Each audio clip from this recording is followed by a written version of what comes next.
Cricketer Mustafiz ইস্যুতে আবারও ভারত বাংলাদেশের সম্পর্ক বেশ খানিকটা টানাপোড়েনের মধ্যে পড়েছে। ৫ আগস্ট পরবর্তী সময়ে এই সম্পর্ক আসলে খুব একটা ভালো কখনোই ছিল না, কখনো উত্তেজনা বেড়েছে, কখনো কমেছে। কিন্তু একটা সারপ্রাইজিং ঘটনা ঘটেছে বলা যায়, সেটা হলো বেগম খালেদা জিয়ার মৃত্যুকে কেন্দ্র করে ভারতের দিক থেকে যে ধরনের আচরণ করা হয়েছে। আমি ইন্ডিকেট করছি জয়শঙ্করের বাংলাদেশ আসা, ভারতের পররাষ্ট্রমন্ত্রী এবং ভারতের প্রতিরক্ষা মন্ত্রী রাজনাথ সিং বাংলাদেশের হাই কমিশনে গিয়ে আশোক বইতে স্বাক্ষর করে এসছেন, মন্তব্য লিখে এসছেন, নরেন্দ্র মোদীর বার্তা পাঠিয়েছেন, নরেন্দ্র মোদী স্ট্যাটাস দিয়েছিলেন। সব মিলিয়ে আমরা বলবো যে ভারতের দিক থেকে এক ধরনের সম্পর্ক স্বাভাবিকীকরণের বা এনগেজমেন্টের চেষ্টা ছিল। কিন্তু মুস্তাফিজকে নিয়ে ঘটা ঘটনা নিশ্চিতভাবে সেটাকে বেশ বড় সমস্যায় ফেলে দিয়েছে, এটা আমরা বলতেই পারি। এখন বাংলাদেশ যা যা করছে তা ঠিক করলো কি না, এই প্রশ্নটা কেউ কেউ তুলছেন। আমরা ব্যাকগ্রাউন্ডটা নিশ্চয়ই জানা আছে, সেটা হলো বাংলাদেশের ক্রিকেটার মুস্তাফিজকে কলকাতা নাইট রাইডার্স কিনেছিল। কেনার পরে বেশ ভালো টাকায় 9,20,00,000 রুপি ভারতের উগ্র হিন্দুত্ববাদীদের ভীষণ শোরগোল শুরু হয়ে গিয়েছিল।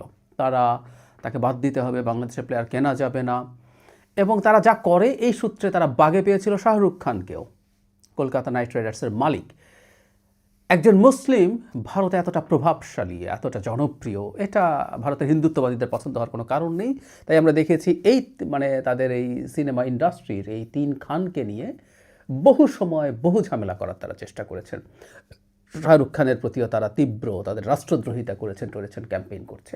এবং একটা পর্যায়ে ভারতের ক্রিকেট কন্ট্রোল বোর্ডের নির্দেশে কলকাতা মুস্তাফিজকে বাদ দিয়ে, এরপর বাংলাদেশ দুটো পদক্ষেপ নিয়েছে। একটা হলো আইপিএল দেখাবে না বাংলাদেশের কোনো চ্যানেল, এবং আরেকটাকে কেউ কেউ বলছেন একটু বেশি কঠোর হয়ে গেল কিনা, সেটা হচ্ছে বাংলাদেশ আইসিসি টি-20 বিশ্বকাপে বাংলাদেশ দল পাঠাবে না। বাংলাদেশেরও যুক্তি আছে এই রকম, মুস্তাফিজকে যখন বাদ দিতে বলছে তারা এটা বলার চেষ্টা করছেন যেহেতু তার বিরুদ্ধে প্রচুর শোরগোল হচ্ছে, প্রচুর হুমকি আছে, তাই তাকে নিরাপত্তা দেয়া যাবে না, এই অনিরাপদ পরিস্থিতিতে তাকে খেলতে দিতে হবে না। তখন বাংলাদেশ যেটা বলছে সেটাও এই পয়েন্টে খুবই যৌক্তিক। যদি বাংলাদেশি খেলোয়াড়ের নিরাপত্তার ঝুঁকি ওখানে থেকেই থাকে তাহলে কেন বাংলাদেশের দল খেলতে যাবে? এটা তো তার নিরাপত্তা ঝুঁকি। যদি একটু ডিফারেন্সের জায়গা হচ্ছে টি-20 বিশ্বকাপের নিয়ন্ত্রক আইসিসি, তারা এখানে তাদের এক ধরনের দায়িত্ব আছে, তাই তারা এই ধরনের গ্যারান্টি দিচ্ছে যে নিরাপত্তার ব্যাপারে তারা ব্যবস্থা নেবেন। কিন্তু বাংলাদেশ গতকাল তারা এটা মোটামুটি কনফার্ম করেছে, তারা বাংলাদেশ দল পাঠাচ্ছে না। জেনে রাখবো আইসিসি বাংলাদেশের পক্ষে আসলে শেষ পর্যন্ত সিদ্ধান্ত নেবে না। আইসিসি চিরকালই, আমরা একসময় যখন ক্রিকেট খেলা দেখতাম, বহু বছর দেখি না, বাংলাদেশের খেলাও দেখা হয় না, কিন্তু একটা সময় যখন দেখতাম তখন থেকেই আমরা জানি সবচেয়ে বড় বাজার বলে বা মূলত এখানেই ক্রিকেটের বাজার বলেই আইসিসির উপরে ভারতের অকল্পনীয় রকম প্রভাব আছে। অন্যান্য দেশ যারা খুব ভালো খেলে, অস্ট্রেলিয়াতে ক্রিকেট অনেক পরের খেলা, ওদের ফুটবল আছে, রাগবি আছে, same goes for New Zealand, same in England, যারা ভালো খেলে তারাও আসলে এই সাবকন্টিনেন্ট ছাড়া এই খেলার আসলে তেমন কোনো বড় বাজার নেই। ফলে আইসিসির উপরে প্রভাব ছিলই। কিন্তু মজার ব্যাপার হলো এই মুহূর্তে আবার আইসিসির প্রেসিডেন্টই ভারতীয় এবং তিনি হচ্ছেন অমিত শাহর ছেলে জয় শাহ। আমরা বুঝতেই পারি আইসিসি শেষ পর্যন্ত কী ধরনের সিদ্ধান্ত নিতে পারে, এটা বলাই বাহুল্য। কিন্তু বাংলাদেশের পদক্ষেপকে আমরা কেউ যদি কনফিউজ থেকে থাকি, বিশেষ করে আইসিসিতে টি-20 বিশ্বকাপে দল না পাঠানোর সিদ্ধান্ত বাড়াবাড়ি হচ্ছে কিনা, তাদের জন্য আমি বরং কয়েকটা তথ্য দিই, এটা ভালো হবে। আমি দেখার চেষ্টা করলাম যে ভারতে এই ব্যাপারগুলোকে কীভাবে দেখা হচ্ছে, এই পরিস্থিতিটাকে তারা কিভাবে ব্যাখ্যা করছেন। ধরুন দ্য প্রিন্ট, এই পোর্টালটার গদি মিডিয়া বলা যাবে না, কিন্তু আমি বাংলাদেশ ইস্যুতে তাকে আমি অনেক সময় দেখেছি যে তারা বিজেপির যে ন্যারেটিভ তারা সেটার সাথে অ্যালাইন করেন। তো যদি তারা অ্যালাইন করে থাকেন, সেই পোর্টালটাও খুব বেশি বাংলাদেশের প্রতি নিউট্রাল থাকেন বলে আমার মনে হয় না। কিন্তু সেখানে আমি দেখলাম একটা অ্যানালিসিসে বেশ কঠোরভাবে ভারত যা করছে সেটার সমালোচনা করা হচ্ছে। আমি বারখা দত্তের সাথে একটা টক শো দেখছি, দ্যাটস ভেরি ইন্টারেস্টিং, ভিনা সিকরি। আমি প্রায় বলি যে উনি আওয়ামী লীগের পেরোলে আছেন, বিজেপির হয়ে কথা বলেন। তার সাথে সুহাসিনী হায়দার, আমরা চিনি অনেকে যারা খোঁজখবর রাখি, দ্য হিন্দুর international correspondent, chief correspondent, editor, যাক আমরা আমাদের পরিচিত মানুষ।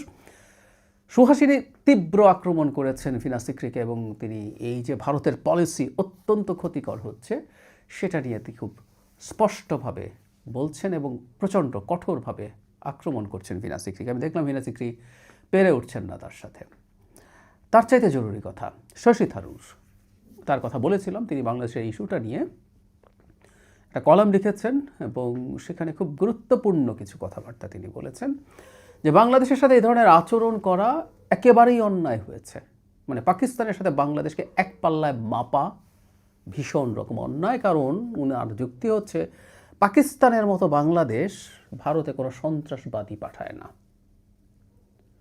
শুধু তাই না, সোশ্যাল মিডিয়াতে তৈরি হওয়া একটা হাইপ বা একটা উত্তেজনা যদি একটা সরকার সামাল দিতে না পারে তাহলে এটা সরকার কীভাবে? সরকার তো ওগুলো সামাল দেওয়ার দরকার ছিল, ওখানে যতটাই উত্তেজনা হোক না কেন, যতটাই শোরগোল হোক না কেন।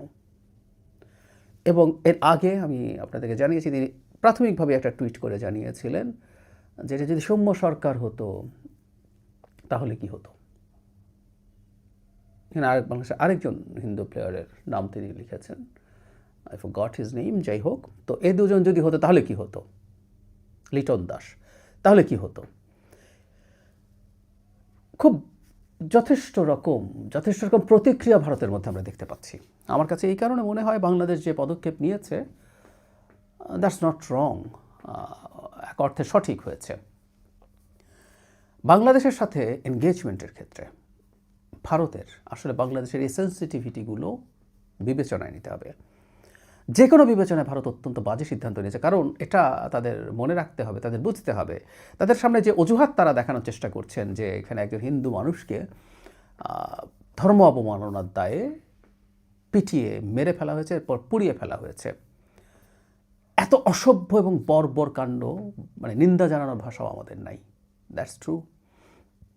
কিন্তু এটাকে কেন্দ্র করে তারা যা যা করছেন, যা যা দেখাচ্ছেন, আমি বারখা দত্তের যে টকশোটার কথা দেখছি সেখানে সুহাসিনী ভারতে যে লিঞ্চিং হচ্ছে সেটা নিয়েও খুব সিরিয়াসলি প্রশ্ন তুলেছেন যে ভারতেও তো মাইনরিটির হচ্ছে, তাহলে কি সবাই এটার জন্য প্রতিবাদে তাদের প্লেয়ার বা খেলা বন্ধ করে দেবে কি না, এই আলাপগুলো ওখানে আসছে, ওখানে হচ্ছে। যাই হোক, তারা এটাকে নিয়ে যে পরিমাণ পরিস্থিতি তৈরি করতে চাচ্ছেন, ধরলাম যে এই ঘটনার ক্ষেত্রে সরকারের একটা ব্যর্থতা আছে, ধরে নিলাম। কিন্তু ভারত যে আচরণ করছে তাতে আদতে এই সরকার তো আসলে আর খুব বেশি দিন নাই, এই সরকার চলে যাবে। বাংলাদেশের জনগণ ক্ষুব্ধ হচ্ছে, এদেশের জনগণ ক্রিকেট পাগল, এদেশের জনগণ আইপিএলও খুব ক্রেজি মানুষের মতো দেখে। এগুলো নিয়ে আমার খুব সিরিয়াস রিজার্ভেশন আছে। ক্রিকেটের এই আসক্তি, এটা হচ্ছে অনেক আগে এটাকে আফিম বলে আমি ব্লগে লিখেছিলাম বহু বছর আগে, সে আলোচনায় যাচ্ছি না। কিন্তু জনগণের ওপরে ক্ষুব্ধতা তৈরি হচ্ছে এবং জনগণ আরও ক্ষুব্ধ হচ্ছে। তাদের স্ট্র্যাটেজিক ভুলটা কিন্তু এই জায়গায়। জনগণকে যদি ক্ষুব্ধ করতে থাকে একটা বড় ঝুঁকি ভারত তৈরি করবে। সেটা হলো এই, জনগণ যদি চায় ভারতের সাথে বাংলাদেশ যথেষ্ট এনগেজমেন্টে যেতে পারবে না, তাহলে গণতান্ত্রিকভাবে নির্বাচিত একটা সরকার, তার জন্য এই ধরনের পদক্ষেপ নেওয়া খুব কঠিন হয়ে যাবে, খুব কঠিন হয়ে যাবে। এটা আমাদের মনে রাখতে হবে।